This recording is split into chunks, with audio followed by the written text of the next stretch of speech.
You're listening to the Pittsburgh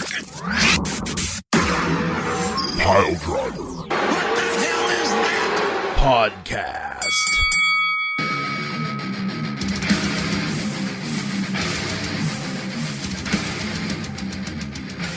It's been a week since things were done. It's been over a week because we didn't have a thing last week because, you know what? It's not always about you. Sometimes it's about not you. I don't know, but we'll figure it out. Someone's to blame for it, and I have a feeling it's probably Poot. In any case, welcome to the Pittsburgh Piledriver Podcast. We're back this week. We're here to do wrestling. We're here to shout about things. Hopefully get into some arguments. Hopefully it's Beef and Poot that gets into the argument because, boy howdy, you know, I enjoy a good argument with Beef. I do. But oftentimes with wrestling, it's hard to argue against the points he makes.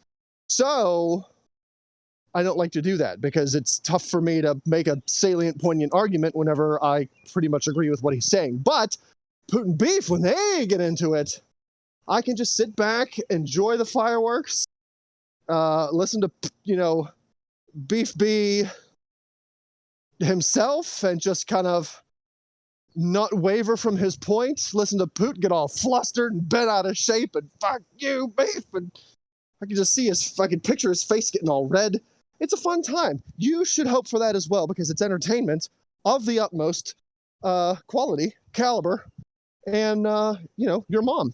Tiger Bomb Tom's out. He's got, you know, FedEx things to do, packages to deliver, phone calls to make, streams to do.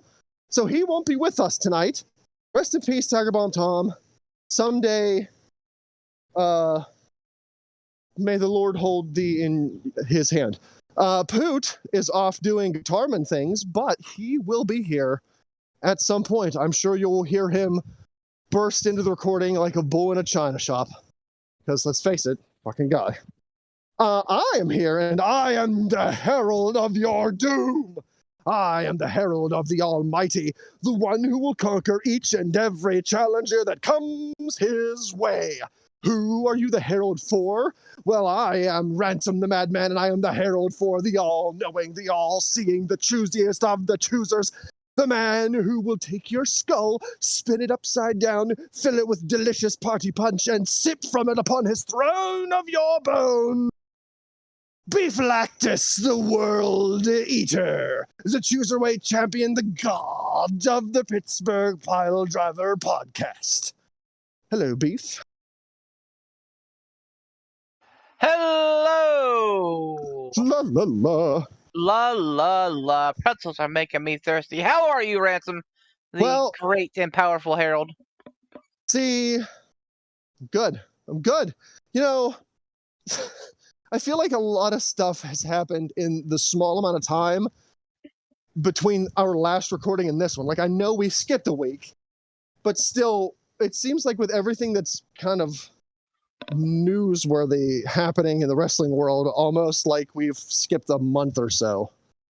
I just feel like a lot has happened. The 2022 news cycle for wrestling is pretty nuts, man. Pretty fucking nuts. There's a lot of doings, a lot of ins, a lot of outs, a lot of what have you. You know, more accusers for Vince McMahon. That's awesome. You know, oh no. Triple H kind of poking the schnoz back around NXT. You know, it just seems like something's always being like squeaked about MJF every so often. You know, title changes. You know, there's a lot going on, man. I said it before. I'll say it again. It's a good time to be a wrestling fan. Yeah, 2022 has not disappointed in speculation around wrestling, news around wrestling, just dummies being dumb in wrestling. Mm-hmm.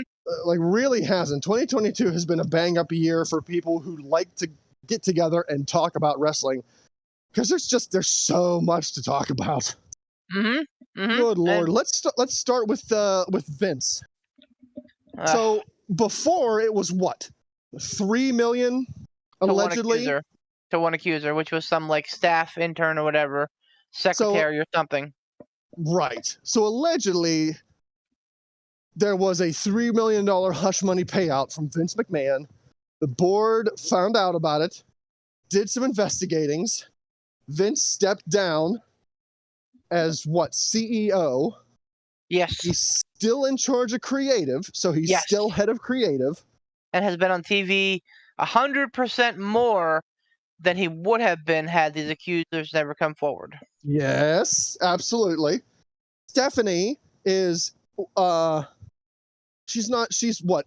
What's her title? Interim CEO? I believe so, which is ironic because she had just stepped back like 2 weeks, 3 weeks prior. Yeah, that's a little almost weird. Yeah, that's what I'm saying. Like, I think that she knew that there was a shitstorm coming and she wanted to get away from it. But how she ended up back in as interim CEO, like, I don't understand how that happened. Because the board's like, well, what are they going to do? Make Nick Khan CEO? Yikes. The job that Nick Khan is doing is neither here nor there, but he's more or less an unknown quantity. Whereas Steph is someone who is, ironically, big into the Be a Star stuff.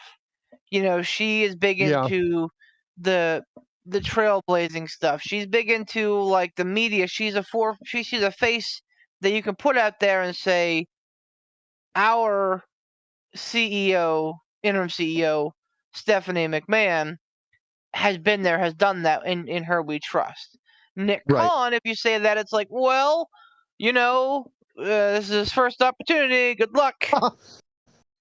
Well, welcome to the shit show.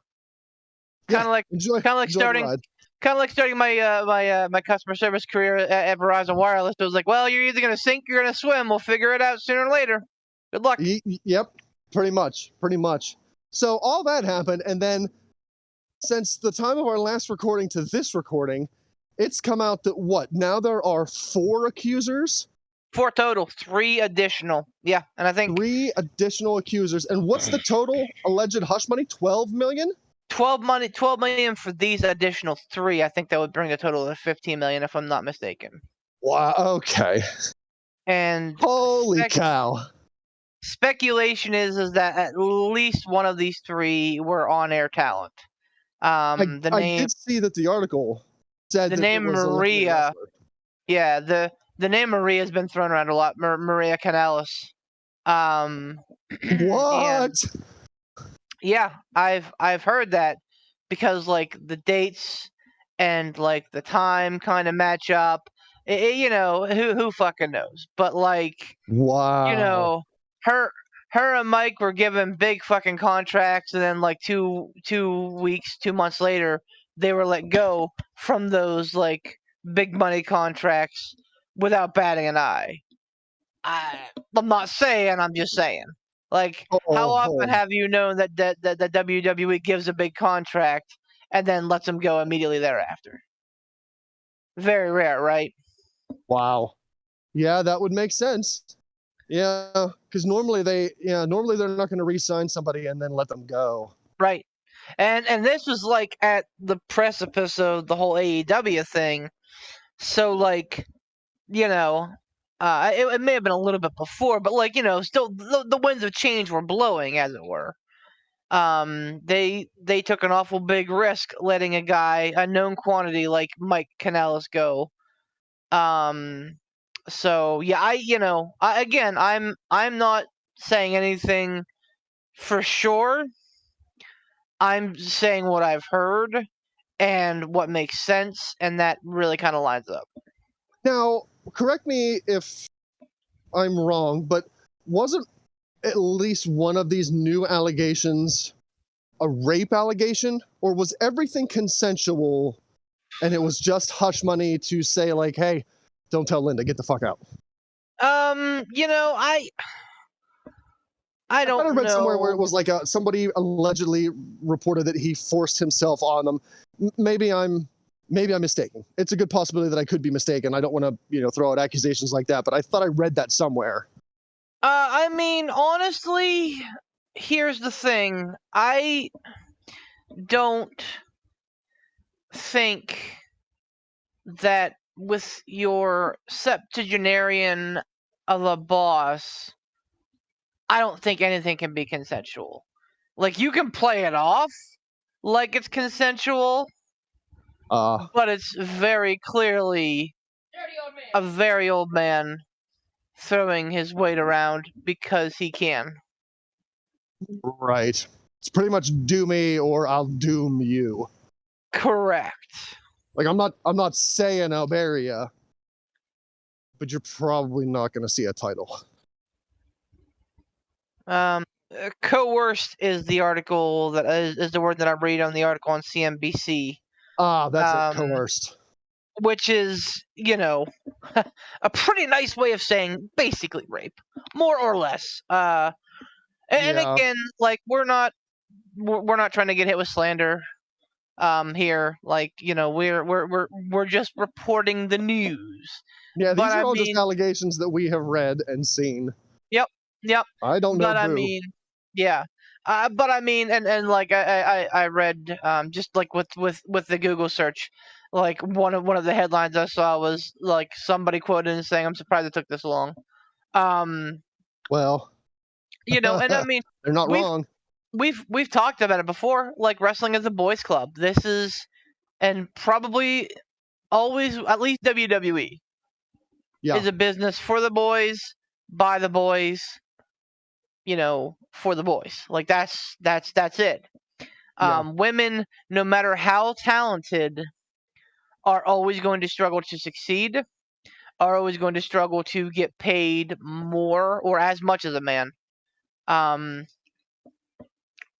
think, I don't know. Again, I'm not trying to make bold statements, but I think that Tony Khan has created a better atmosphere for that in AEW. But I mean, you could argue whether their women there are being given, the chance to succeed as well. I think the only person who really bought into giving women a chance was Triple H. And through NXT. Through NXT. And one could argue that could be because he can see the future, because he's got 4 daughters. Of course, like, without a man to take over the Helmsley throne, of course he's going to set it up so that one of his 4 daughters, if not 4 of his 4 daughters, can be successful. Well, I mean, I think it helps to kind of put things into perspective too. Like, even if he's not planning on his daughters getting into wrestling, I think having daughters, like, if you've been in that boys' club for as long as Triple H had. Yeah, I think once you have daughters, a lot of things come into perspective. Like, regardless of whether or not my daughter's going to wrestling, wherever they go, I want them to have just a fair shake as anybody else. So maybe it's my responsibility to make sure our company gives women the fairest of fairs shakes, because I'd want somebody to do that for my daughter. Like, maybe just help put things in perspective for him. Maybe, and I mean, it's unfortunate. Again, I don't know. Sorry, go ahead. I'm just pontificating on Triple H. It's unfortunate how everything went down, with the cardiac event, with NXT being stolen out from under him, with the fucking brand changing and everybody jumping ship. Say what you will about Black and Gold NXT, but it was comparable to AEW, and I don't feel that that's the case anymore. Without Adam Cole, without Killer Cross, without Keith Lee, without Swerve Scott, without any number of these guys, like, it's a shell of its former self. Oh, so 100%. 100%. But with the Vince McMahon thing, like, another article I saw pop up said that his days are numbered, and I would like to think that, but you read the same report that I did when these other 3 came out. What was his backstage response to that? I can't remember, but I think it was pretty much just fuck him. Yep, that's it exactly. Fuck him. I don't like. I think he'll leave kicking and screaming. Like, someone will have to forcibly take him out. Like, I just, he doesn't strike me as a dude, no matter what kind of negative press, no matter how many people were pressuring him. If he doesn't want to do it, he's not going to do it. So unless they legally remove him, I don't think he's going to voluntarily go anywhere. And I really don't. I think he'll fight until the absolute bitter end, whether that's his bodily demise or... which it would be. It would be. There would be no other bitter end. Like, that would be that. Here's the question that I think is high on my mind. If he's deposed, or rather, deposed as the CEO. If they move this away from a temporary whatever and to a full, like, he's gone, like Vince McMahon is no longer the CEO of WWE. What then do you do with Vince McMahon, the booker, Vince McMahon, the creative guy? Because you have a hierarchy of yes men who supported him, who he surrounded himself, glad-handing him for years. Yep. But now, like, if this dude is a... and here's the thing, man, and this is where it gets very, very black and white, or very, very gray, I should say. Like, these are not criminal allegations, to the best of my knowledge. These are civil matters. It's not even that, though. Like, it's strictly business. Right, yeah. Like, no one has filed any sort of legal anything against him. It's all just the board of WWE investigating Vince for allegedly paying hush money. Right, and again, whenever I say civil, I'm not talking like a civil suit. I'm talking like it's it's not like against the law. Gotcha. It could be if someone takes it there, like if one of the victims, exactly. And I mean that would definitely violate their the confidentiality agreement, but at the same time, like, I don't know, the whole thing's very fucking murky. But like the point is, like, if he's taken out as CEO, like if they're like, all right, you did wrong, you're gone, what then becomes of the man? Like you say, okay, your office in Titan Tower, take home your Tyrannosaur head, you're done. Like, you backstage, nope, so I see you, man. Like, if it's me and it's my company, if I'm the board of directors and this comes out that it happened, like, that's that. Like, he's going home. Like, he's not working at Titan Towers anymore. He's not booking events anymore, because this man did wrong, was found to be a lecherous old man, and I want to distance myself from them as much as possible. So, I hear what you're saying, and I'm not disagreeing with you on a moral front. I would like to think that if I was in that position too, my morals would say to me, this guy's got to go. Fuck him! Fuck him. But I don't know the hierarchy or the moral standings of the WWE Board of Directors. It could go that way, where they just completely dismiss him. He is gone. The name Vince McMahon and WWE is now past tense. Or they could say, okay, you're out as CEO, but we've all gotten very, very rich because of what you've done.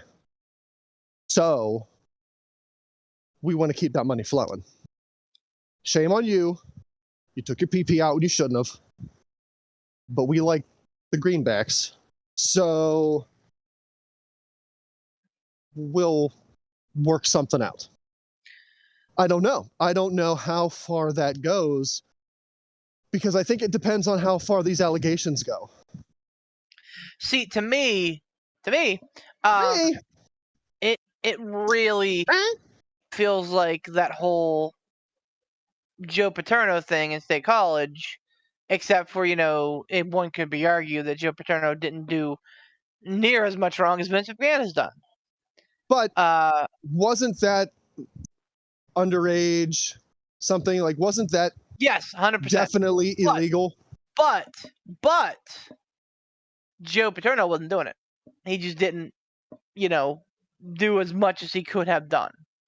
And Penn State was like, nope, we're done. Now, again, right. I'm not saying that WWE and Penn State are analogous. They are certainly not. One is a long-standing institution. The other is an upstart, a relative upstart that's been around for 60 years or so. And yes, has been a global phenomenon, but doesn't carry the kind of cred that they do. So I can see Penn State wanting to keep their noses more clean than WWE would.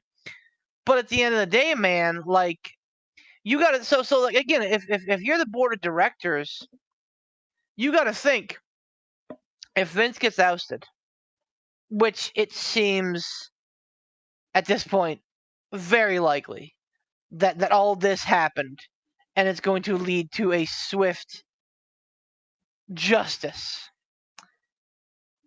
You got to think that your investors, that your shareholders, people who have shares of WWE stock, which again, yes, the majority is Vince McMahon, but like the rest of them that they have to do right by, that they have fiduciary responsibility for. Yeah.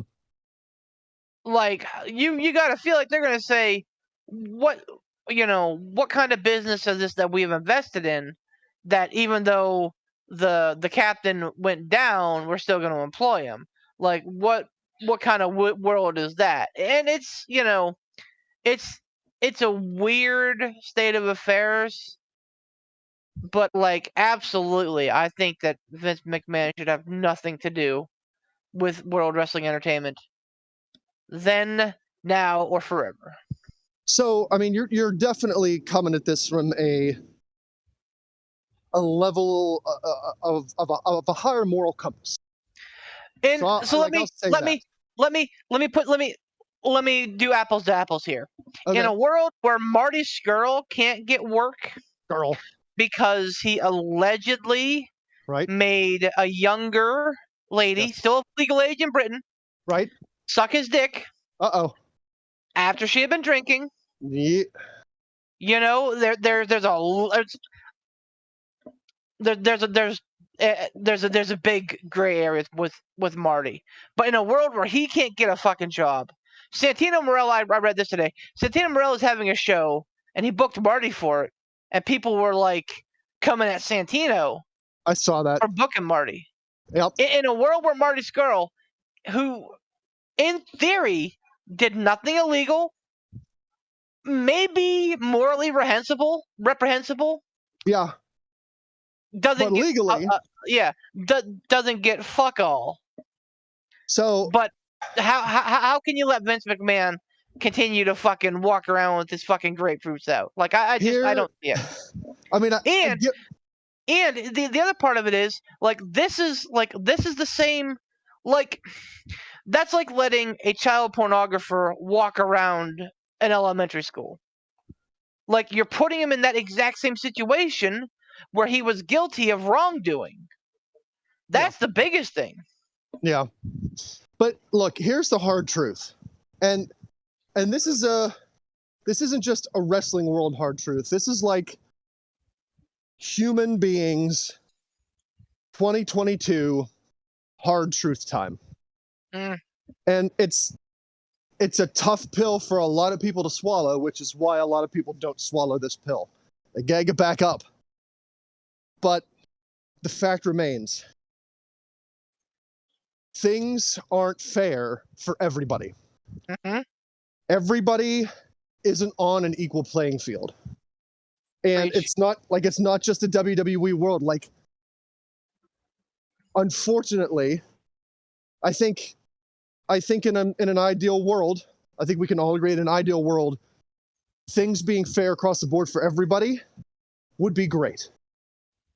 But that's not how things play out. So where we see injustice in the Marty Scurlls not being able to be booked because he did something that was morally wrong, but legally okay, and Vince McMahon doing something that was morally wrong and, so far as we know, legally okay, but Vince McMahon being allowed to stay or continue creative or whatever happens to him. It's a suck thing to have to witness, but it's one of those things where it's like, hey man, like that's the reality of the world we live in. People are treated differently. People aren't born on the same level. People don't attain the same level. Like, things are imbalanced. And the scary thing about all this is, with Vince McMahon being the principal shareholder, while there are some people who believe like he's done, this has to be it, he has to be done. If the board or whoever can't make a case that Vince McMahon is doing damage to this company, he might not go anywhere. Because to get this guy gone, from what I understand, and again, could be wrong, I'm a dummy, I don't know nothing about dum-dums because I'm dumb. But from what I understand is you would have to prove that his actions are detrimental to the interests of the WWE shareholders. But if he legally did nothing wrong, everybody signed these confidentiality agreements of their own free will, whether we believe it's coerced or not, whether, if they all signed it and they signed a document saying, I'm signing this of my own free will and volition, whatever, blah, blah, and he paid his own money, not the company money, and he's still making the company money. Like, if they don't see any sort of financial hit, and that's what I think is going to determine this. I think it's going to be the longevity. I think Steph's going to be interim CEO for a while. I think the board is going to wait. I think they're going to sit on this. And they're going to see if having Vince McMahon still as head of creative, coming out on TV being like, fuck him, I'm Vince McMahon, blah, blah, blah, blah. If that doesn't hurt the stock prices, I would bet dollars to donuts Vince McMahon goes nowhere. And he goes back to the top, back to the CEO. I don't think it's going to be a snap decision. I think they're going to wait and see. Because if the bottom line isn't hurt, if stock prices aren't hurt, or even if stock prices are hurt now but recover relatively quickly, it would not shock me in the slightest for Vince to go nowhere. I think that's an injustice, personally, because if anything, I think this is like Vince getting caught, and this is the time for that justice to be delivered. But if anyone in the world can get out of a sticky situation, it's slippery Vince McMahon. Everyone called him Slick Rick, but ain't nobody slicker than Vince McMahon. It's true. So, like, true. I mean, I'm not a cheerleader. Like, I'm not hoping for Vince to stick around. I hope he gets his just desserts from this because, again, while he didn't do anything illegal, like, come on. What you did, allegedly, again, allegedly what he did to these people that signed these agreements, like, you're a sleazeball. And I think it would be funny. Sorry if this negatively impacts the podcast. I think it would be funny if it all came back to bite him in the ass. But I'm just not confident that's going to happen. No, unfortunately, I think you're right. I think that the fact that WWE is not. Here's what's funny. Like, on the outside, they try to be this fucking moral compass. That's what we heard the whole PG era. We want to make wrestling for kids again. Do. Vince McMahon was touting the differences between his product and AEW's product, because they had blood and they had people saying shit and things like that, Yep. and like all from this fake ass tower that he Mhm. has set up for years, and I pray to God that it crumbles underneath him, that he Oh, yeah. falls, and he falls hard. But at the end of the day, WWE the company, they're not Penn State. They don't have to worry about their image. You know why? Because look at their fans. And again, I am aware that I am a wrestling fan. All right, Yeah. I get that, and I get that there are pockets of fans that are reasonable and Sure. rational, but for the most part, it's a bunch of people who are I ain't gonna press one for English. Like I'm trying. Yeah. I'm trying to put this as nicely as I can. I get what you're saying. like, Yeah, the- ye the- good old boys. Yes, the sect of wrestling fans, for the most part, are people who aren't going to give a shit about any of these legal proceedings at all. People No. who may not even know about them. It is just, I don't know. I just feel like it's time, and it's time for a change. But man, Yeah. uh, Yeah, and like I'm with you. I don't think it's probably going to go anywhere.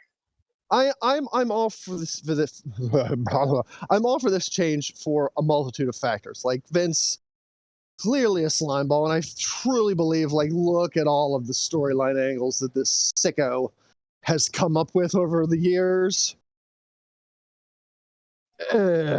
You could almost tell that, like, he was really into that debauchery. It wasn't just for funsies on TV. No. Like, he Nope. got his rocks off by doing lots of this shit. Yep. Making You know, Trish and Stratus it's- bark like a dog. Yeah, and like it Yep. bled over from his real life to the on screen. And like, I don't think any of us really were under the assumption that, like, Vince McMahon, the character, and Vince McMahon, the person, were two dramatically different people. Like, the one had the devil horns, the other had the halo. No. I don't think anyone who's dialed in truly believes that. But for the sake of, like, the fact that we have been bitching on this podcast essentially for years about the product of WWE, I think a lot of us are ready for this Vince McMahon ousting for a multitude of reasons, not just morality based, which I think is a big part of it, though. I think we want to see him gone because we're hopeful that if he goes away, the product that we see on the television will get better. I hope that it does. I don't want to see it get worse. I mean, if anything, if it stays the same, it's a shoulder shrug and you go, meh, at least that creepy old bastard's gone. It's a 50-50 split, whether or not it'll get better or get worse. Nick Khan would probably be promoted, I'm guessing, and would oversee much of that. And maybe not. Maybe Or would he, though? Because maybe he knows dick all about wrestling. Maybe he's just a business guy. I don't know. Yeah, like it. I don't know. Does he have interest? Maybe he does. Maybe he doesn't. Who knows? Like, maybe at Steph the end stays, of the day, though. Maybe Triple H comes back in a creative capacity. Who knows? At this point, it's the wild fucking west, man. Yeah. I still think that things are gonna get a lot worse for Vincent before they get better. And I can't, like you said, not to be like a fucking muckraker, but I mean it's good for fucking business.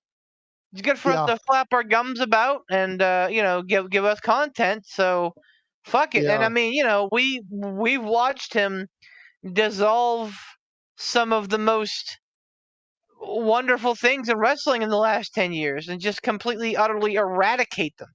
Yep. You damn right we're sitting here pulling for him to be the bad guy and him to be ousted and the villain to lose. Like, you damn right. You damn right. But Yeah.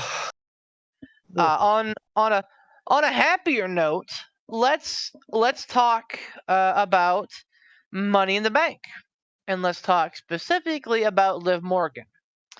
Oh man, how's So fired this girl?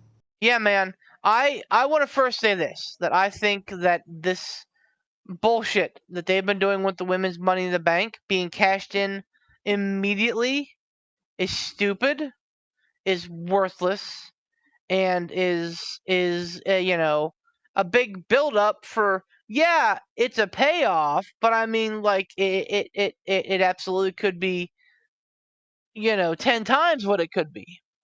But with all that being said, Liv Morgan has been the story of the year, I think. I think ever since she got her first shot against Becky Lynch earlier this year. And I think fans really clung to her as an underdog. And for the first time in a long time, WWE said, you know what? Let's grab this. It felt like they were doing her dirty because, like, she kept losing and nothing was happening. We're like, okay. And then she started that tag team with Rhea, and we're like, okay, all right, this is something. Like, at least it's something, Yep. And then she gets the briefcase, which is like the ultimate underdog thing, the Money in the Bank, the Money in the Bank briefcase. Money in the Bank briefcase will always be better on an underdog. Sure. Underdogs and, like, shitty heels. That's why it worked so well for Seth Rollins, because he was both, and he really fucking made that shit work. But with Liv Morgan, fantastic for her. She's been getting amazing pops. She's way over. Her merch is going through the roof because I think a lot of little girls look up to Liv because they see themselves. Yep. Not that Bianca is not that, because she certainly is to a lot of women, to a lot of little girls. Sure. But I think Liv, is your average, white, blonde, blue-eyed person who, Americans are like, that's an American right there. So again, going back to the audience, like, my goodness. Well, tell me I'm wrong. Where's the lie? I'm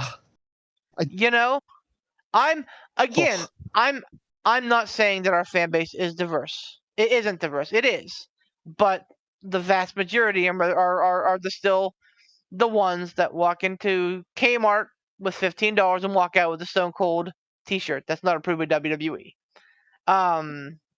So, like, my lord, where's the lie? Good lord, where's the lie? Jesus. But my point remains that I think that Liv Morgan, for the most part, is a little bit more palatable than Bianca. Although I think Bianca is far more talented than Liv. I think that a lot more people identify with Liv Morgan, and like I said, this is the best thing that they've done in a while. A while. So yeah, good on Liv. You got to see the match and then her cash in. What did you think? Like, I don't know. It was a double-edged sword for me, because as soon as the match ended, like, I wasn't watching it with anybody, so, like, I was essentially talking to myself like a big weirdo. But, like, as soon as the match ended, I think I even said out loud, like, all right, here it comes. And then sure enough, boom, there was her music, and it's like, oh, okay, here we go. So, on one hand, I'm glad Liv has the belt. I think she can do good things with it. She's getting very, from the reports that I've seen, she's getting huge pops, big ovations, lots of cheers for her. It's not like it's not like a who caresies. It's like, the fun was in the chase, and now that she's got it, people are disinterested. At least for now, it seems like people are still very, very interested in Liv Morgan. Vocally, merch sales, all that. I think it's good.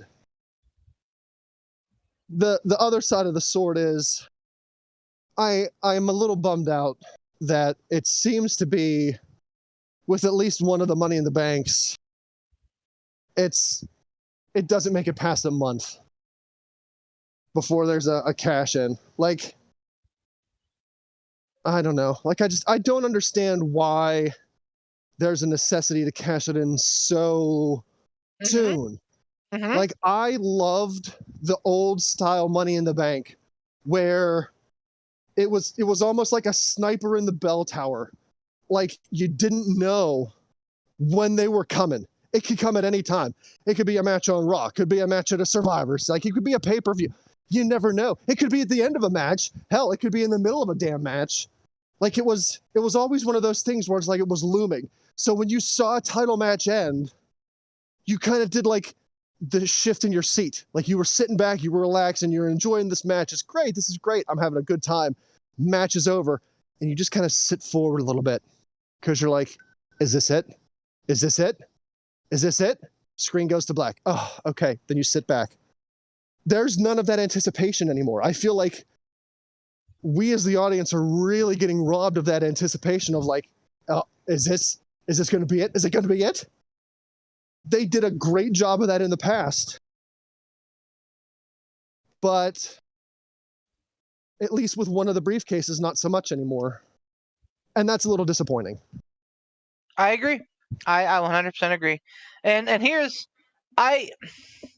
so as far as theories one goes, he's got to be. From a standing of the champion and the cruiserweight thing, that pisses me off. That like they had somebody win that wasn't even in the fucking match. Stupid, derived, whatever. But here's the thing. I think that they're doubling down on making Austin Theory the future. It's just Theory, and let's call him by his God-given name. It's Theory McMahon. Yeah, right. There is no chance on this planet that this kid isn't an illegal sperm baby. Not illegal, an illegitimate sperm baby of Vince McMahon. You fucking know he is. Look deep into your soul and tell me that this little son of a bitch isn't because Vince McMahon stuck his dick in some woman one time. She spewed him out ages ago, and he shows up in WWE and goes, "Hey, Dad, can I have a job?" And Vince goes, "Fuck. All right, let's push this little fucker." And then realizes, oh, he's pretty good. So now we're going to push him to the moon. My bastard child. You remember when we did that angle with Hornswoggle? It's real life. I'm telling you, that's going to be the next thing that comes out, is that fucking Theory's actually an illegitimate sperm baby of Vince McMahon. This kid's good, but this kid's not that good. He's way more talented with anybody with that than anybody with that last name. It all came from his mother's side. His mother wasn't Linda. His mother could have been an incredible athlete, but like, come on. I think that this is just a kid who has busted his ass and is at the top of his game and is really good, really, really good. That dude has too many teeth. Well, yeah. Something's wrong with this guy's mouth. Like he's some sort of devil. I'm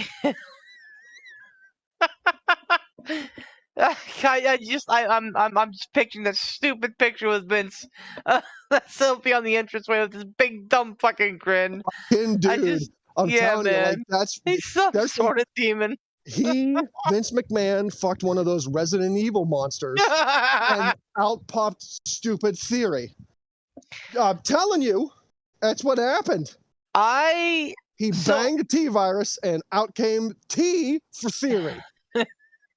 T for Theory, V for Virus, and Vince McMahon. Come on, Beef. You don't even need to wear your tinfoil hat for this. This has J. Jonah Jameson and Alex Jones blown out of the water. I am right on this. You've lost your damn mind. You have lost. You are off the reservation. I have heard you come from some with some good theory, but this is theory.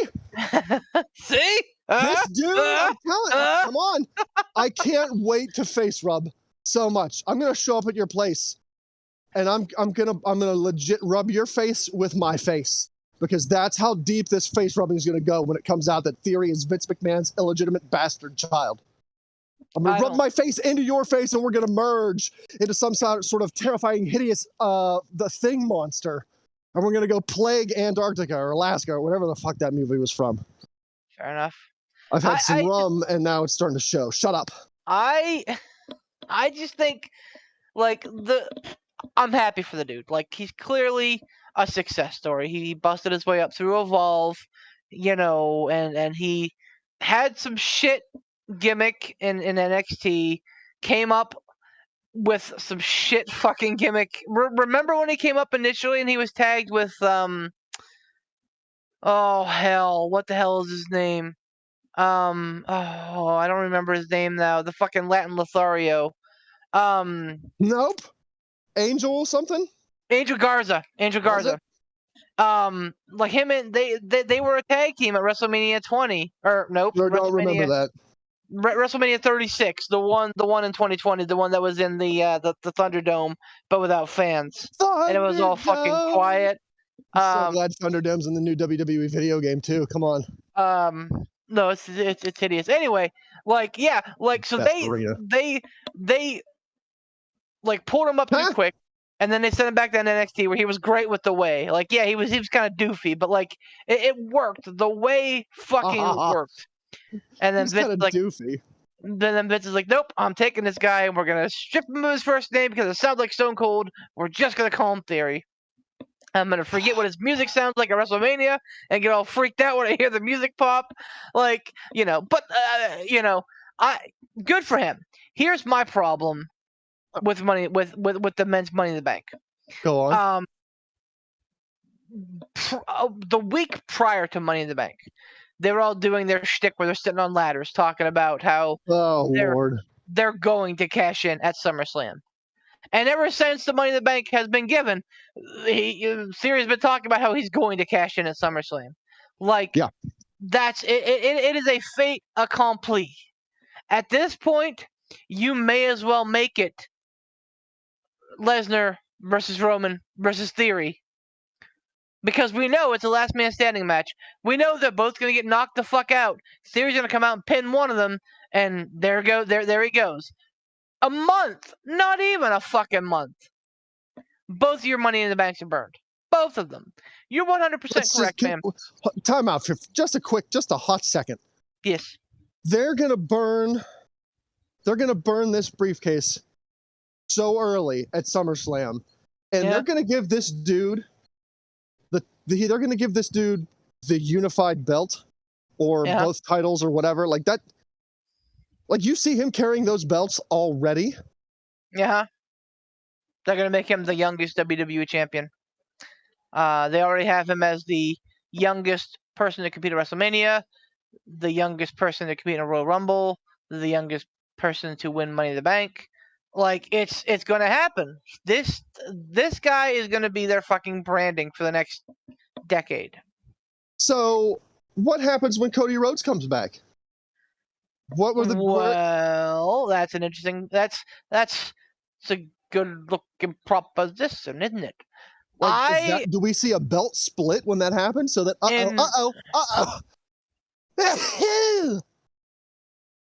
God bless I couldn't stop myself. Like, is that when we see a belt split? Well, so that's the thing. I think that they should have, and maybe they won't. Maybe this whole SummerSlam thing is a red herring. I don't think SummerSlam needs a cash-in. I really don't. No, hold that belt. Hold that briefcase. I think that Roman and Lesnar got one more good one in them. And I think a last man standing match is going to show both of their strengths and hide both of their weaknesses. Sure. You have Theory versus Lashley on the card. You got Profits versus Usos. It looks like we're angling, excuse me, towards Nakamura and Walter. You know, it looks like you don't need it. All right. No, you don't. But that's probably why it's going to happen. I Because just you don't think need it, and they're going to do it. It would be a great time for a red herring. And I think what needs to happen is that at some point between now and Royal Rumble, Seth Rollins takes the belt off of Roman. Cody Rhodes comes back, wins the Royal Rumble, beats Seth Rollins at WrestleMania. No, Then don't. you have Theory cash in. Oh. Because Okay. this kid is annoying at best right now. All right. He is an inconvenience. Something that you go, it's just Austin Theory. It's just Theory. It's just Theory. Yeah. If the Theory, the fucking streamers and the balloons come down, finally the son of the plumber has done it. Like, he's made his family proud, and then fucking Theory comes out and ruins it all. The nuclear heat that he would have. He would be a fucking walking atom bomb. Yeah. And as far as I'm concerned, he would be a made man. I don't see a downside to that. Other than, the bait and switch with Cody.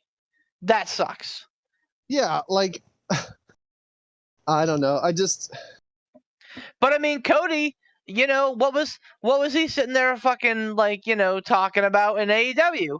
That he wanted to put young guys over, that he wanted to make sure the future was set, blah, blah. This is how you fucking do it.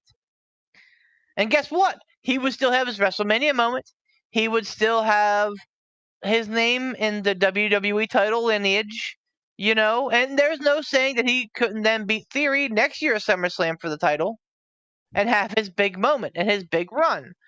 But at the end of the day, you want to give Theory heat, you want to turn Theory into a credible main eventer at one instant, that's how you do it. Whether or not they have the patience for that, whether or not they have the foresight for that. Well, that's the thing. Patience and foresight. That's not been one of WWE's strengths. But it's been proven that a WrestleMania cash-in just adds to the excitement. Sure. Personally, this is just... I don't think anything that you said there is wrong. I think it's all right. Personally, though, I would feel better if it was Seth Rollins versus Cody Rhodes and Theory cashes in before Cody wins and beats one of them. At that point, I don't care who. Kind of like what Seth Rollins did. I think that would still give him the nuclear heat, especially if he cashes in like when Cody has the upper hand and still beats him, because then everyone is like, yes, Cody's finally going to do it. And then Theory still gets to take it away. I think he still gets that nuclear heat. But I feel like it does a little bit more justice to Cody because, I mean, I get it. Like, even if you have lengthy plans for him, to have your family's first, like, his dad never got it. And that's like his whole thing. Like, my family never had this. I'm doing this for my family name. And the first time he wins that title, he has it for 30 seconds. And it gets taken away. Like, I don't know. Maybe you could spin that into an even bigger storyline. Money's in the chase, my dude.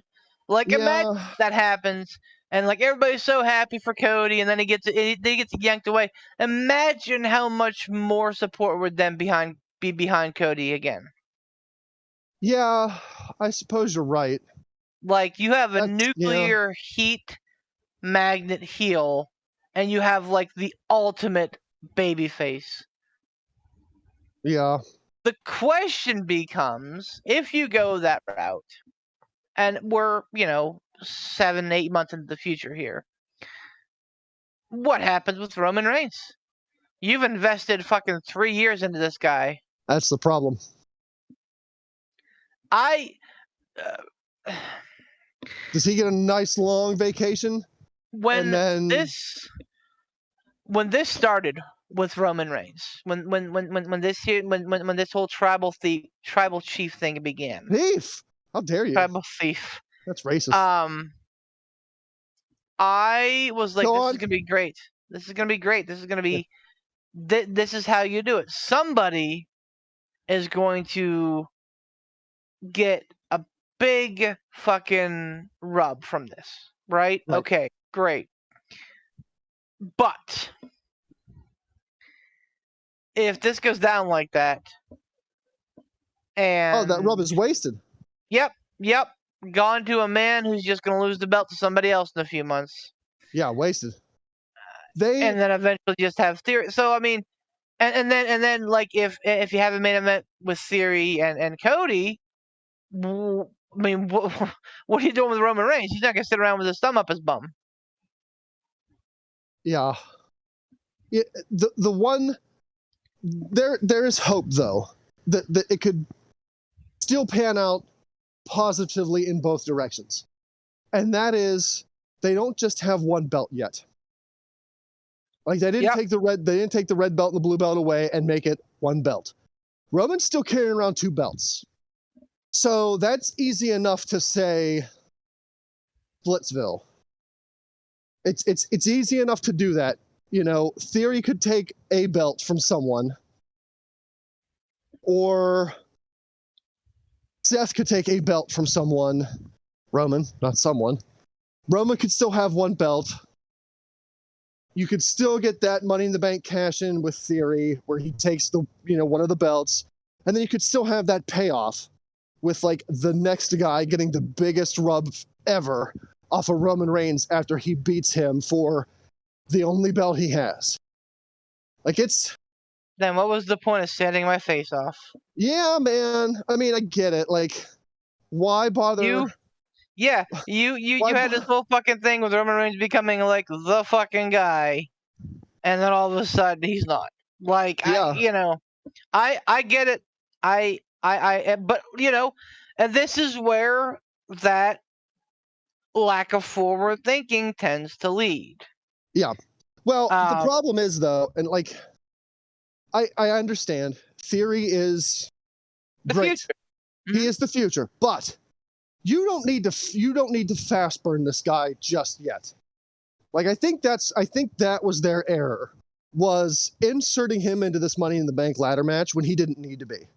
He could have carried on doing what he was doing, continuing to get big heat, continuing to be a big star, and just biding his time.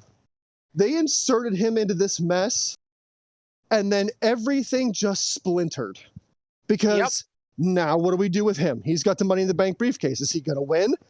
Why on earth would we have him win this briefcase just to lose his match? Or to lose the briefcase to somebody? Like, you're not going to have him do that. What do we do with Cody? Is Cody going to win the belt? We've been building up for this. Like, if Cody hadn't gotten hurt, he probably would have won Money in the Bank, and then he probably would have gone on to win the belt. What are we going to do with Cody? What are we doing with Roman? He's going to give the biggest rub ever to somebody, except Theory or fucking Seth Rollins beats him. Whoop-de-fucking-do. Seth doesn't need that. And then Theory goes on to beat Seth or screw Cody. Like, this has fragmented into so many different possible directions that I think they blundered it. Like, they had a clear path set with it all ending with Cody. They should have just stuck to that. I think what happened, though, was Cody got hurt, and then instead of them going, it's okay, we'll bide our time, they went, what do we do? Freaked the fuck out, and 8 different people went in 16 different directions. And that's where we're at right now. We're staring down 16 different paths, 8 people split between the 16 different paths, and we're left going, well, why do you do what you do? Why you do, boo? Like, what are you doing? Maybe they should have just consulted Doctor Strange. He could have told them which of the 4 million or the 14 million futures would have been the best. This is typical, this is what pisses me off. Like, this is typical WWE bullshit. Like, something went wrong with our plans because Cody got hurt.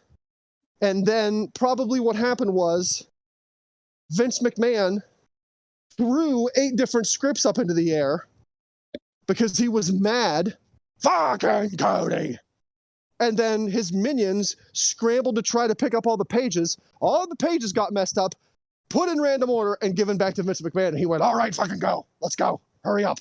So I read that the theory Hate everybody. win was supposed to be was like in plans for a while. Pre-Cody injury. I believe pre-Cody. Shut up. I hate you. Like this has been the plan, and that at the end of the day, that is the main reason that everybody wanted to see what would happen with Cody, because we knew deep down inside Vince McMahon had other plans. Damn Hell Nation. And now Cody had his nice little push. Everybody felt good for him.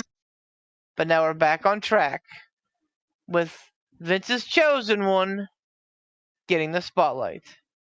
Don't. MJF, I hope you're paying attention. Don't fucking do it. He absolutely is. He was never going to go to WWE to begin with. I saw a report that it absolutely was going down exactly like I thought it was. It was all a play. That MJF and Punk were supposed to work a gig this summer, and that it was supposed to be MJF versus Punk at All Out, and MJF was going to beat Punk at All Out. So like that was supposed to be that. So yeah, there was never any doubt about it. But the problem is, like you said, the wrestling news cycle has moved way too swiftly. I don't think that that's something that Vince that the Tony considered. And I mean, with good reason. I don't think anybody really knew that how crazy this year would be. Gross. But here we are. So unfortunately, what was one of the hottest angles in wrestling has taken way too much time, and is now grown cold. And it's going to take something big for it to be important again. Look, I'm generally the Debbieest of downers. Generally. When it comes to WWE, it really takes a lot of you guys convincing me, like, hey, it's going to be great. Or, hey, they're going to do this right. I fucking beef. I let my hopes go when it came to Cody. When it was first speculated that Cody was going to the WWE, I'm fairly certain when we talked about that on this podcast, I was all, nope, he's going to go back. They're going to use him for a hot month. It's going to be, the prodigal son returns, and then he's going to be mid-card obscurity. They're going to treat him like trash. And everyone's like, no. It's going to be great. Cody's going to come back. He's, he wouldn't come back for knows what he's I got excited. Damn you. And now I'm telling you, I'm going to be so mad. I can't do anything about it because I'm some dummy walking around his driveway on a podcast. I'm going to be so mad, though. Goodbye, Cody. It's been nice. Hope you find your paradise. Like, Ladies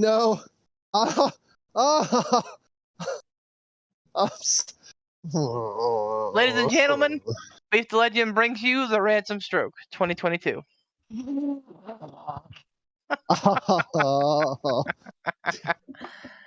I You were the Oh. chosen one. It was said you would bring balance to this podcast, not leave it in darkness. Listen, You were my brother, Beef. I loved you. listen, man. I will have to go back and listen to the recordings, but I was fairly certain that I was never like, oh yeah, Cody's gonna get over and be a star in WWE. I'm pretty sure I was the guy who was saying, oh yeah, Cody will show up, be real great for a month and a half, and everyone will be like, yeah, Cody, and then Vince will be like, no. That was Ransom. me. I said that. Where are we, Ransom? Where are we? Tell me where we are. We are there. We are right there in that moment. No. Where Vince has said, hey, heard you guys like AEW wrestlers, right? Just kidding. Ha ha! Oh. Theory! Oh. I hate everything. I'm so depressed. I'm turning my car on and I'm sucking the tailpipe. This is it. It's over. Come find me in my driveway. I'll be dead. Oh. Ladies and gentlemen, the Ransom Stroke 2022. I'm so you know what? He'll be dead. Like I'm not shut up. Were you listening to the Beef story, Donnie? No. No, he's fucking guitars. He was guitaring. I was bowling. He was bowling. I'm not gonna write Cody off yet, but just everything that the writing on the wall points to it. Like, congratulations, Cody has his moment. He won the belt at WrestleMania. Guess what, everybody? Theory time. Bye-bye, Cody. Welcome to the Intercontinental title. We'll make it yellow again for you. It's just... With polka dots. This is... No. Here it comes. Like, that's... Poot, welcome to the podcast. Well, you know, it was nice to walk in on that moment whenever Beef was pontificating on the fact that he was right about something, and Ransom was like, all right, I'm gonna go eat a tailpipe. I was like, everything's the same. He's crushing my soul. Why? Here come the medics. They're coming for me. They're coming. Guys in the call white a chopper. coat. Call a chopper, dude. Give me the cliff Chopper notes. Dave. Why is that? So we're talking about Money in the Bank. We're talking about Austin Theory, and we're talking about how like all the build up to him cashing in at SummerSlam is probably not going to happen. And what the yes to SummerSlam, but the best course of action in my mind, to me, is that you have Seth Rollins win the belt from Roman at some point in the near future. Okay. Have Cody Rhodes come back, win the Rumble, have Cody win at Mania, and then have Theory cash in then. Then you get a nuclear heel magnet, a nuclear heel heat magnet, and like the underdog babyface. Ransom's point, to wit, was that, well, poor Cody. And I'm like, well, maybe he'll get back in the main event. And then we were like, wait, what about Roman? What do you do with Roman? It's been 3 years of build-up. What do you do with Roman? And then we had the realization that, yes, Cody Rhodes was a nice story, and he was a big deal. Oh, but now it's over. Even if he does get that title, Theory's probably going to cash in on him. And everybody. But I think that Theory with his talent and Cody with his talent as well, you don't have to throw them immediately into a program where it's, Cody chasing after the belt against Theory. I think what you could do is have Theory cash in, have like a little thing where Cody's like, fuck that dumb kid and his bullshit, and then put Cody in a couple other programs, build his legitimacy, have Theory have his little run, and then, a couple months later, have Cody come back and be like, you didn't say the magic word, and take it off of Theory. And that negates his whole comeback, though. But, but again... He came back riding the, my father never got this, I'm going to do it for our family, I'm going to be champion. That was like his entire point of his comeback. And for him to just do it a complete 180 and go, I had the belt for a cup of coffee, Theory beat me, meh, I'll go do something else, because why do I need that belt? It's not that important. Like, I'm not disagreeing with you, Poot, but I'm saying, like, why on earth would they make that into a storyline. That would just piss me off. Oh, well, yeah, I know, but again, WWE is tailor-made to piss off people like you, Ransom. Like that, you know this to be true. So like, about your Stone Cold shirt at Kmart, man, I told you. You'd have been a lot happier. I had the glow-in-the-dark NWO shirt. Shut up. So, but that's my point, is that like, yeah, okay, is it ideal? Does it follow the whole arc of Cody? No, but at least it gives Cody legs. At least it gives him longer legs than blowing your load on this storyline immediately and then having it be nothing. You know what I mean? At least it gives Cody longer legs to be cut out from under him by Roman Reigns 2 months later. All right. Calm down. But like the point is, it gives him, instead of having this payoff immediately, instead of having this payoff immediately where it's like, okay, he's at the top of the mountain, he's won, now what? Just have him stay there and then have Roman take it? Okay, and then what with Cody? He's got nothing else left to fucking do. Listen, fucking slow burn it. Does it piss you off? Yeah, but slow burn it. I'm Poot. Goodbye, Cody. It's been nice. I'm gonna drive. I can drive to your place easily. I'm not going to Clearfield to assault this man. I've seen what he lifts, and I'm not going to do it. But I know where you are, Beef. Mm-hmm. I will wear your face as a mask for Halloween. Mm-hmm. Yeah, fucking Poot. I'm a big marshmallow. You're right. Poot, stupid Poot. Don't do this to me. Don't make me believe. Don't give me hope. Don't do it. Don't give me hope that Cody wins at Mania, Theory takes the belt from him with the Money in the Bank, and then they have plans for Cody. When you deep down inside, you fucking know he's going to go back to that yellow Intercontinental belt, and that's where he'll stay until his contract runs out, and he goes, shit, damn, I should never have left AEW. There's nothing, listen, okay, you could have way worse people building that Intercontinental belt back to what it should be than Cody. You could. You could. Did it already once. Poot's already being Poot's already being a Cody apologist. He's already making excuses for Cody being in the mid card. Alex Jones, calm the fuck down. They're gonna pay him as much. They're gonna pay him as much as he's gonna get paid anyway. So fuck it. Why not use him as a hand? Plus, whether you want to admit it or not, Cody's career is on the back half. Mm-hmm. Oh yeah, and that's my point. Why not have him? And then you could hold him as they could hold him up after he's done or he leaves or whatever. They could hold him up as one of the greatest Intercontinental champions because he brought it back to prominence. Blah blah blah blah blah. No, stop it right there. You cut that crap out. If you're going to talk age and he's on the back half of his career, why doesn't he get a nice, healthy, big fat run with the world title now? Theory is the youngest little illegitimate sperm baby of Vince McMahon ever, so he's got time to burn.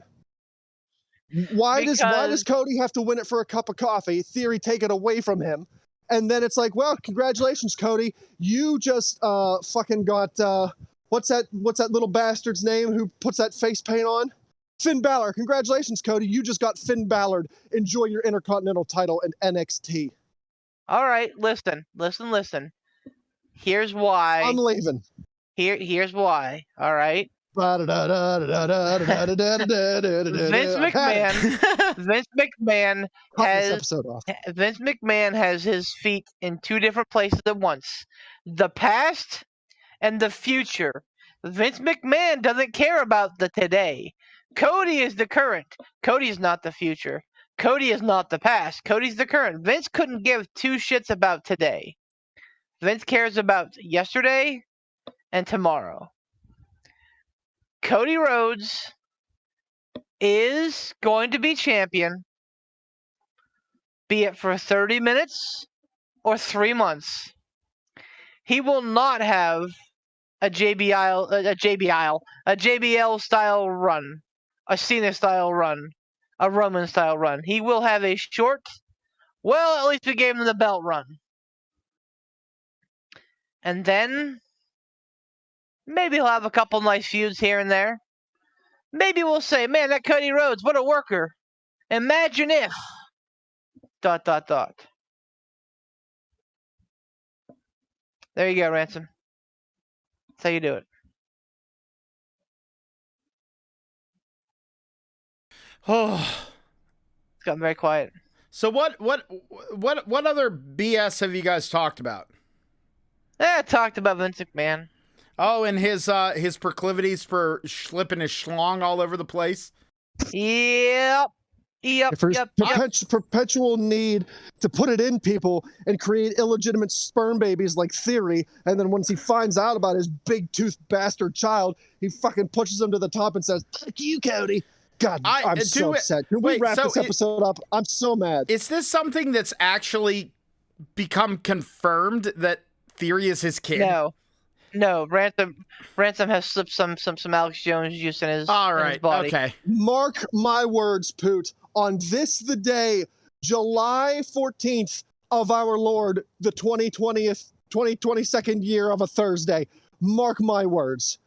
Somewhere, sometime, someone's going to find out that this demon with a mouthful of disastrous teeth is an illegitimate sperm baby of Vince McMahon. He fucked a demon, and out came this giant mouth, big freaking 7 billion tooth little fuck.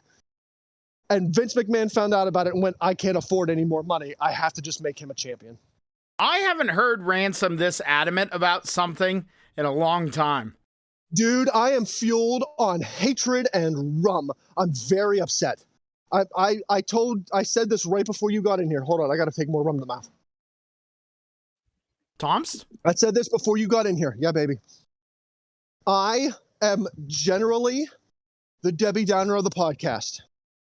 But fucking Beef, he came strolling in like the chosen one and made me believe that WWE was going to do right by Cody, and he wasn't just going to be like 30 seconds of hooray and then the rest of his contract a mid-card nobody like I initially said he was going to be.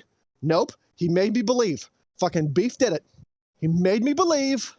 I don't remember having that. I don't remember having that stance. Your memory's bad. And now he's pulling the carpet out from under me. He is the Anakin Skywalker to my Obi-Wan Kenobi. He was supposed to bring balance to the podcast, but he left it in darkness. He was my brother, and I loved him, and he betrayed me. And only a Beef deals in absolutes.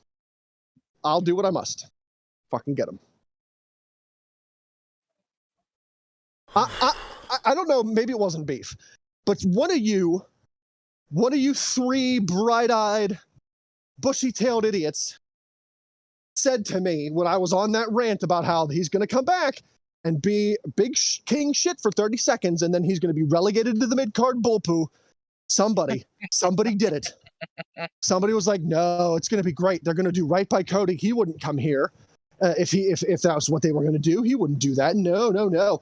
And then the more he showed up on TV, the more I started to believe. And damn it all, if I didn't believe that they were going to do right by him, and then suddenly Teeth McGinsky comes along just smiling his way to the fucking top. I'm so sweaty and I'm so upset.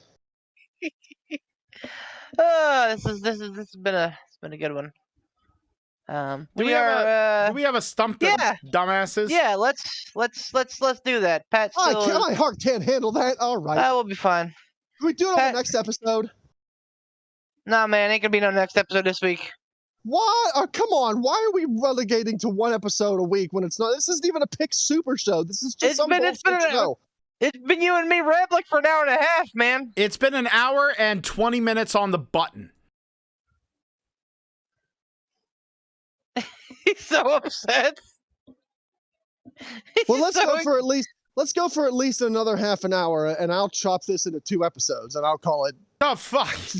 I'll call it "Fuck You." Hang on and watch this, and I'll just shut this episode off, and I'll splice in a new one. Watch me do it. Let's go. Stomp the champs. Go. I don't care. Don't have one. We actually don't have one. Good. I'm glad we don't. The answer's fucking Bobby Heenan. Suck it, Pat. You can't come on the show. The Maniac's dealing You with either paper. stuff.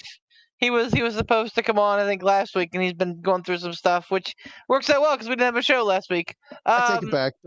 I'm sorry, Pat. I didn't mean to take my anger out on you. These other clowns on this show. Listen, man, go back and Took listen. my heart and stomped all over it. I'm pretty sure I was never the Cody's definitely gonna get what he deserves by going to WWE guy. One of these guys did it. They were like, "Hey, Ransom, you want a tasty, delicious, ice cold on a hot day milkshake? It's perfect. It's wonderful. It's great." And I'm like, "Yeah, man, I love you. Thank you for doing this kindness to me." But no, it's boiled blended cabbage. When it comes to the podcast, you are like our resident straight and narrow. You're the even keel guy. You don't know me. What? When have I ever been even killed? Whether and rational, ironically, whether it be WWE or AEW, you have come at this from a very smart and even standpoint. Very racist.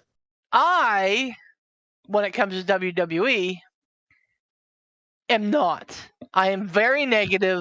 I very much don't believe in anything that they're shoveling, that anything that they do will turn out to be good.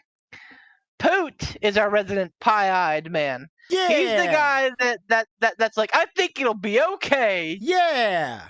So if anyone has convinced you to believe in Cody Rhodes, it's probably our Bard friend. Yeah. God love him. But, I mean, I will always be the power of positivity on this fucking thing. And thank you, Poot.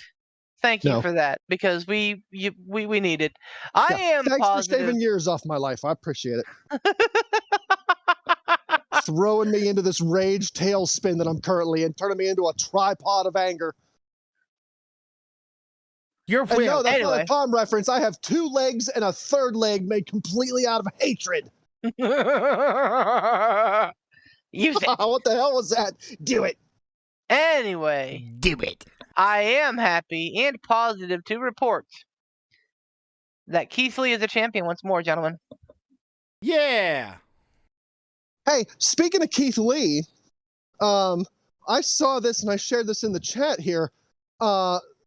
Allegedly, the fucking Nature Boy, and I need to get your guys' take on this. Like, I don't know if you guys saw this or not, but allegedly, Big Nate tweeted out a picture of AEW's Chris Jericho, and he said, quote, "Living legend in your own mind. Shawn Michaels wannabe. Ric Flair never will be. Woo. Where did you buy that cheap suit? Obviously not from something that he's plugging." So, is this Ric Flair just trying to remain relevant? Is this Ric Flair, like, joshing with Chris Jericho? Or is this Ric Flair, like, legitimately going, oh, good, fireworks are starting now? I don't think it's that last one, man. No, or is this Ric Flair, like, legit? Oh, okay.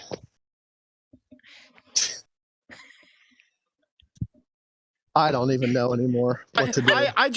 I stopped paying attention to Ric Flair because fucking one day he's just going to explode into disappointing dust. Like it, you know. It's like that. It's like that Treehouse of Horror, man, where all the inanimate signs come to life, and you have to stop paying attention to them so they'll stop being, alive and stop creating destruction. I think that's the same with Ric Flair. If we all just stop caring about him, maybe he'll just go away. But is he trying to? Please ignore the fireworks show in the background. Is he legit? Like, what's he doing here? Oh my God! Happy July 14th. Yeah, I can't. Happy Cody Rhodes. Happy Juneteenth. Ransom Dream Crush Day. Like, is he legit trying to start some shit with Jericho? Because, sorry, Maybe. Rick, at this point in time in your life, you're fucking out of your element. I mean, his son-in-law does work for AEW. Maybe it's all going to be an angle. Maybe not. I just don't. I just want him to go away. Yep. Like, I'm sorry. I just want him gone. Like, my only hope is that he wrestles Jonah for his last match, and Jonah just like breaks him, just breaks him. Oh, by the way, I'm buying that on Fight. Are you really getting Ric Flair's last match event? I'm buying whatever event that is, because if Ric Flair dies in the ring, I want to watch it live. I want to see him live die in the ring. How about you keep your dick in your pants on the airplane, and maybe I won't hope that you die in the ring. Wow. I can literally hear the fireworks behind you. It sounds like a damn Zambelli show. Yeah, fucking welcome to the Ukraine, motherfuckers. That's where I'm at. Yeah, they're blasting. They're going off in the background. I don't know why. Happy Thursday. God Almighty. But I don't know, man. Part of me thinks Rick, like, with the wink and the nod, saying haha, but like part of it is like, he's part of that. He's part of the clique, man. Whether we like it or not, like, he's Triple H's fucking idol, so of course he's going to fucking downplay Jericho, because Jericho is like the nega Triple H, which is a weird fucking thing to say, but it's true. And Ric Flair is weird because he has his foot in both camps. I think he's still going to get money from a big like Legends contract from WWE, and not as much money as you think. I mean, it's enough money that the fucking Mick Foley pulled all of his shit off of Pro Wrestling Tees and signed a Legends contract with WWE because Well, yeah, but it's more consistent. I think that was probably Mick Foley doesn't walk around with his dick out assaulting flight attendants either, though. Well, I thought WWE cut all ties with Ric Flair. Oh my gosh, Sam Belly. I mean, they did for a while, and now he's back. They put the woo back in the entrance, so he's back. So look, that harkens back to the whole Vince McMahon talk. Like, yeah, it blew over. Ric Flair's assault on this flight attendant with his hammer, as stupid Tommy Dreamer likes to call it. They cut ties with Ric Flair for a cup of coffee. That blew over. People stopped talking about it. And now Woo is back, and he's probably going to sign a Legends contract. So, same thing's going to happen with Vince. They're going to wait for it to blow over. It's not going to be, once it's not talked about anymore, then they'll be like, oh, okay, everything's good. Back to business as usual. Oh my gosh. Thank God it's still the 4th of July 10 days later. I don't know, man. I just feel like Ric Flair is just bitter. Well, I don't know if he's bitter. I think he's just stupid. Like, I think he's just a stupid fool old man trying to keep his head and dick above water. I think we lost Ransom. He probably I'm just muted because, I'm in the middle of a war zone. Like the 4th of July, I'm lighting my sparklers off. Leave me alone. I just belated birthday, America. Make it brilliant. Make it brilliant. Think make it sparkle. That Flair is a bitter old man, and Jericho is one of the greatest of all time. The fact that Jericho has been relevant since like 1997, and he hasn't had to fuck anybody else's daughter, and he hasn't had to act like he's a fucking riding in Learjets and limos and all this shit. I think that pisses Ric Flair off because he did it the honest to God way by being a good performer. Surprised that works. But yeah, I think he's just a fucking dummy. I mean, you have to be like, pardon the explosions. But just that tweet though, like, Ric Flair never will be. Well, good. I'm sure he probably hopes so. Because I think by the time Jericho is your age, he probably knows when to hang it up. So, he's not running around in trunks with his floppy geriatric man tits just jiggling about in the ring.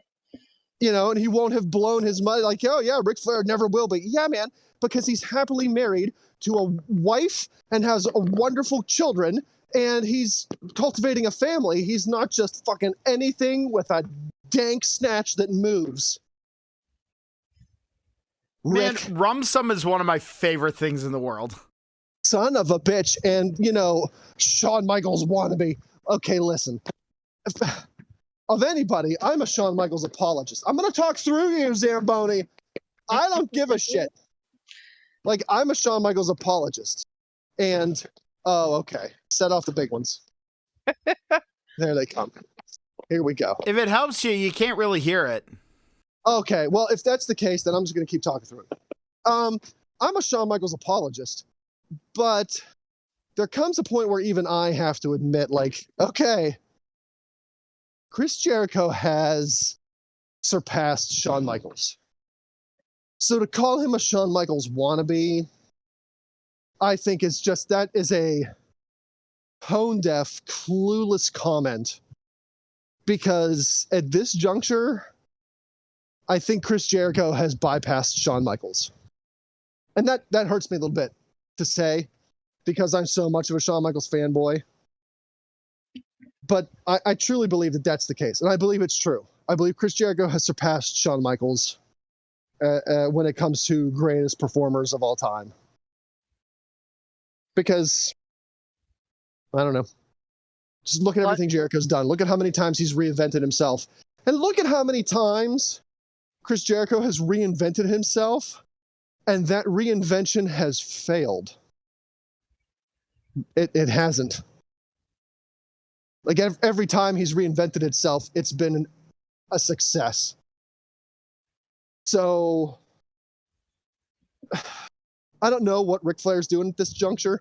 He might just legitimately just be drunk at the helm. I have no idea. But what a dumbass. I feel like it's like Danny DeVito from fucking Always Sunny? From It's Always Sunny, where he goes, I don't have many years left on this earth. I'm going to get real weird with it. Yeah. Then gargles a beer. Yeah. And come on. This comment from a guy, how many times has Ric Flair retired? Like, how many times has he had a last match? How many times has he had a celebration after a retirement match? And he just keeps coming back. Mm-hmm. Like, Ric Flair really is like gonorrhea. Like, he just keeps coming back. No, maybe not gonorrhea. What's the herpes? Herpes. Vince. Well, yeah. But Ric Flair's like herpes. He just keeps coming back. Like, he's done wrestling in WWE. They give him this gigantic, huge send-off. They drag all these legends out, all these people from Ric's life, just celebrating Ric Flair. 3 months later, oh, surprise, I'm in fucking TNA wrestling Mick fucking Foley, busting my own fucking face open. Check out my jiggly man boobies. Like, then he retires from TNA, and then he's just out and about, just flippity-floppity, Flair flop-titting around. I can't with this guy. Like, how many times are you going to retire? Ric Flair's last match ever. Guess what? Spoiler alert, until his fucking next one. Oh, it's not until his next one. I'm waiting for the day whenever he has one of these matches and he takes a fucking backdrop and he lands on his hip and he just explodes like an old crash test dummy. Like, yeah, man. I'm waiting for him to get Thanos. Like, he's going to take a bump. He's going to do his stupid Ric Flair turnbuckle flippy-do, climb up onto the turnbuckle. Someone's going to give him the old heave-ho off of there, and he's just going to hit the ring, and like Thanos snaps him out of existence, he's just going to turn to dust and flake away. It's be like, okay, well, he blipped. Fucking count him out. Then he comes back 5 years later. Sorry, guys. Like, I'm not really gone. I'm gonna have my last match ever here. I blipped. My bad. He's gonna be a head and his floppy man tits walking down to the ring. That's all it'll be. I'm gonna. This It's is all true. 2022, and we're talking about Ric Flair's last match. Yep. What's happening right now? Like, why are we doing this?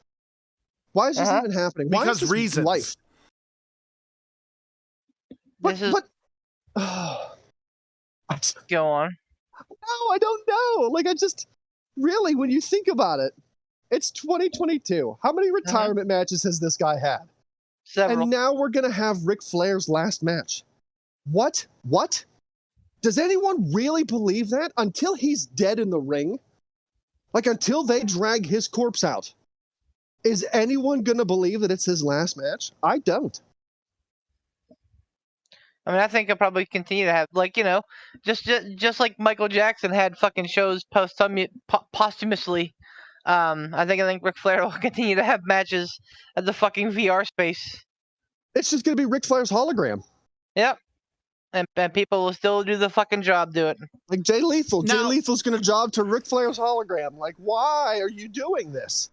Now, so the question is, when Ric Flair does finally kick the bucket, with the way his legacy has been very well tarnished, is he going to be held up to a high regard? You know he will. Not by me. Because just like we talked about earlier, wrestling in general is filled with delinquents and morally questionable people. And regardless of how many times he stamped his dick on some poor flight attendant's forehead, it's not going to matter. It's going to be, well, look what he did in the ring. Look what he did. What a trailblazer. 16-time the world heavyweight champion. Style and profile, and it's Ric Flair. Look at all the people he's inspired. Can you give me one more of those? Like that's what it's. I have a super bad feeling that that's what you're it's. right. Super bad. It's just every promotion is going to have this giant promo package to tribute show to Ric Flair, and they're going to drag people out. Match, drag 18 people to the ring to talk about Ric Flair. Match, here comes more people to talk about Ric Flair. Match. Like, that's what it's going to be. Yep. And no one's going to remember, like, oh, Nope. yeah, like this dude used to just fling his dinghy around like a ball peen hammer and slap people with it. Like, no one's going to question the morality of this dude. It's just all going to be a big old Ric Flair celebration. Yeah, man. Yep. I mean, because again, this fan base is not the most moral. And I think we as a country are pretty good about celebrating the lives of people who are like not the best. So, it is what it is. I will go to my grave saying that Ric Flair is overrated. I don't think that Ric Flair is anywhere near as good as what anybody says he is, or was, or ever will be. He had Especially a great him. series. He had a great series of matches with Ricky the Dragon Steamboat because, and this is gonna be crazy, because Ricky the Dragon Steamboat was really fucking good. That's why those matches. He had some really good stuff with Dusty Rhodes, because you know why? Because Dusty Rhodes is pretty fucking good. He had a great feud with the Macho Man. With Sting, you know why? Because Sting and the Macho Man were pretty fucking good. Yep. You know what you don't remember? The shit with Hulk Hogan. You know why? Because it was shit. Because they're both fucking awful. Because they're both fucking terrible. You know what you don't remember? The other fucking, 10, 11 title reigns he had that wasn't facing Sting. Because they were shit. Because he was shit. Because he is not the best of all time. He is not in anywhere close to the best of all time. And if you are putting Ric Flair on your Mount Rushmore of wrestling, stop it. Turn this podcast off. Go listen to something else. Go fucking put another fucking engine in your fucking stupid ass looking Honda. I don't give a fuck. Beef is the ultimate Flair family hater. Hate them all. The only one that I gave a shit about. Don't do it. I know where you're going. I know where you're going. Don't do it. I'm gonna just talk over you. I'm not doing it. We're not doing this. It's true, because that kid showed promise and potential. And yeah, it sucks what happened to him. It really did. But he was way better than his fucking sister. And he's way better than his fucking father. Ric Flair is the worst. Well, look, in ring, the worst. Okay, I think in ring Ric Flair was at best average. Yeah. I think he propelled to the top because of his promo skills. He could talk his way to the top, and he did. I think if Ric Flair's promo skills had been average, there wouldn't be this much hoopla around this guy's career. Because his in-ring talent, I don't think, carried him to where he got. I think his talking skills did. I think his ability to work the microphone pushed him to where he needed to go. I don't look back at Ric Flair matches, even Ric Flair in his prime matches. I don't look back on them and go, oh yeah, well, he was killing it in the ring. He got 99.9% of the matches, Ric Flair got his ass beat pretty much all match long. Aside from a few chops, a few stomps, a couple eye pokes, and a low blow. He was pretty much the originator of the 5 moves of doom. Mm-hmm. But he propelled his way to the top because it was his character had the work. Gift of gab. It was that character work, man. Absolutely. That's the only reason Ric Flair should be on anyone's Mount Rushmore, is because of his character work.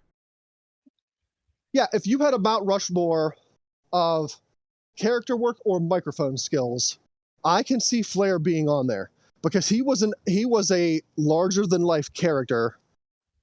And, for the longest time, his microphone skills were really second to none. I'll give credit where credit's due. He killed it on the mic. But if you're looking at, performance-wise in the ring, he's not even in the same side of the country as a Mount Rushmore. I don't even put him top 5 all-time on the fucking mic, honestly. Wow.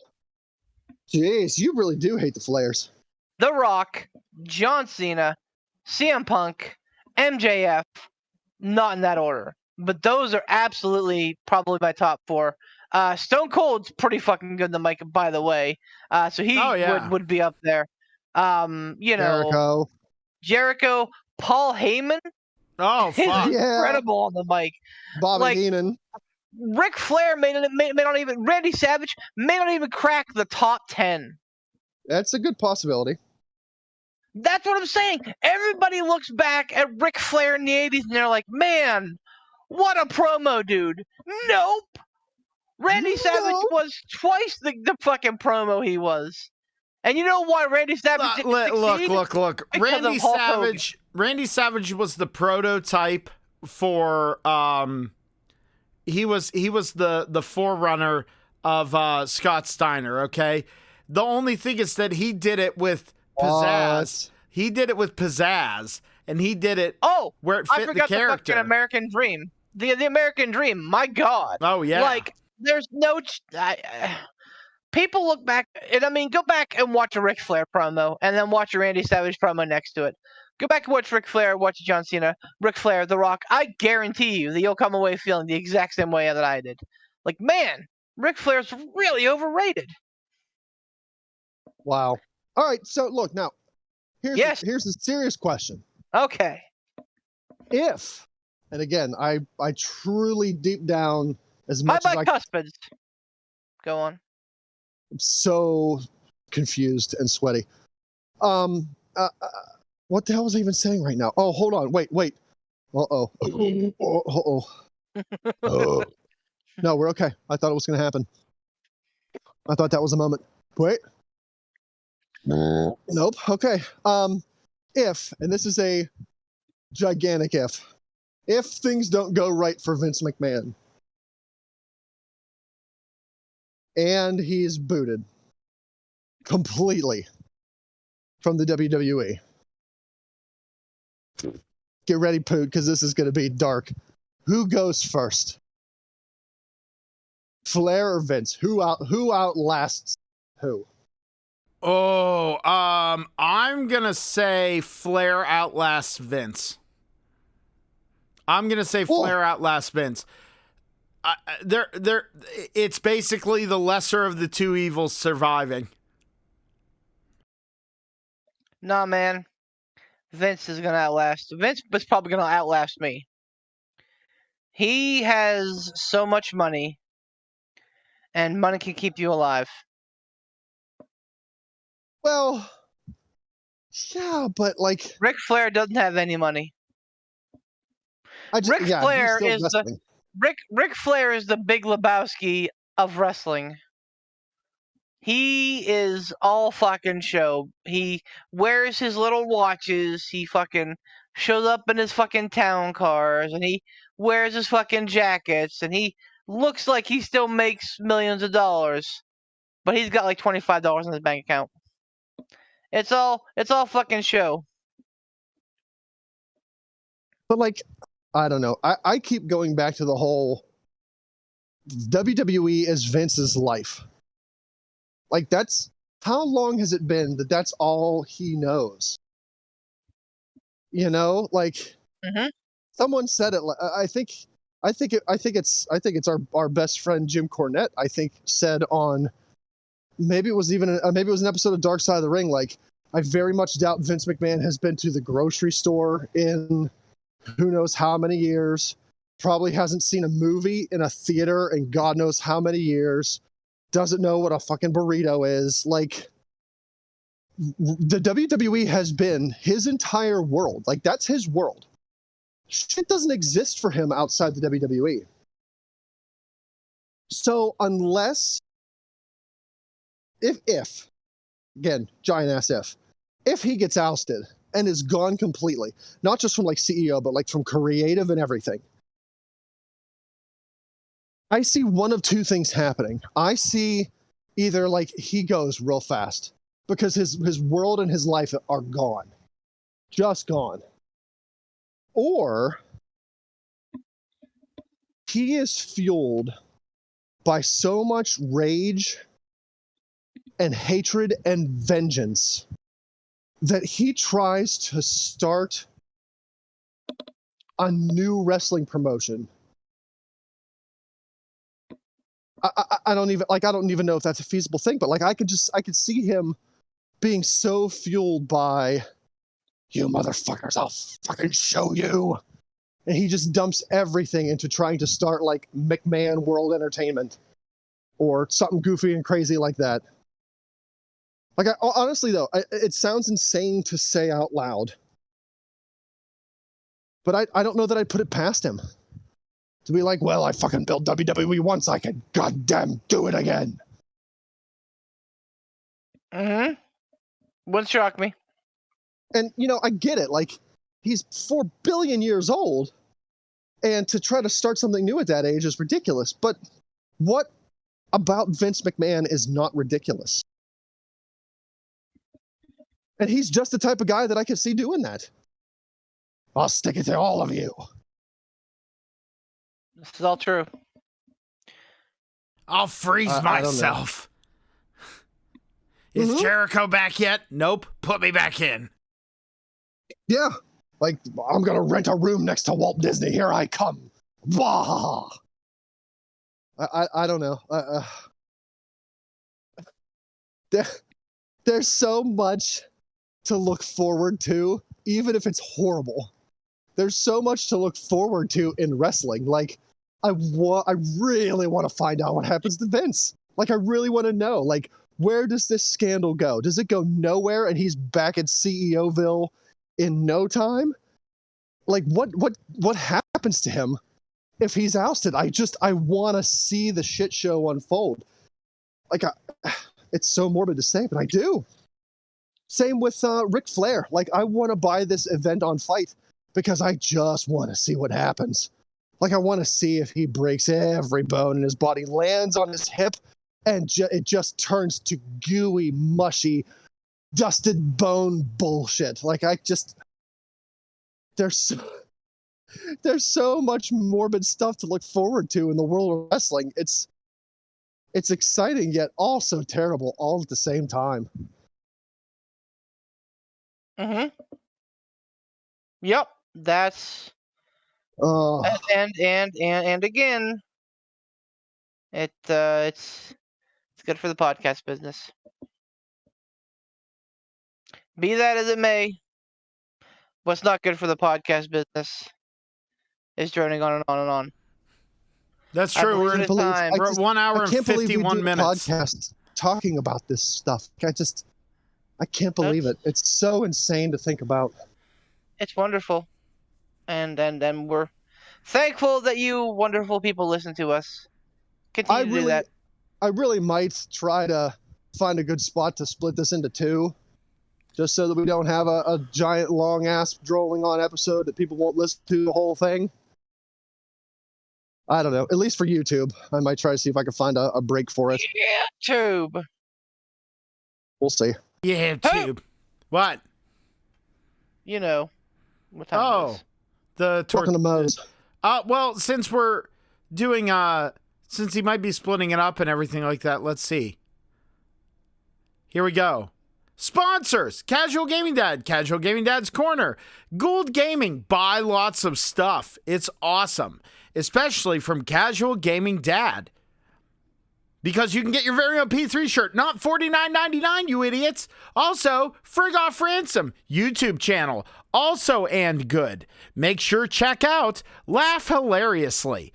Then check out and thank many Sean Tischlers for work of wrestling in central area of Pennsylvania.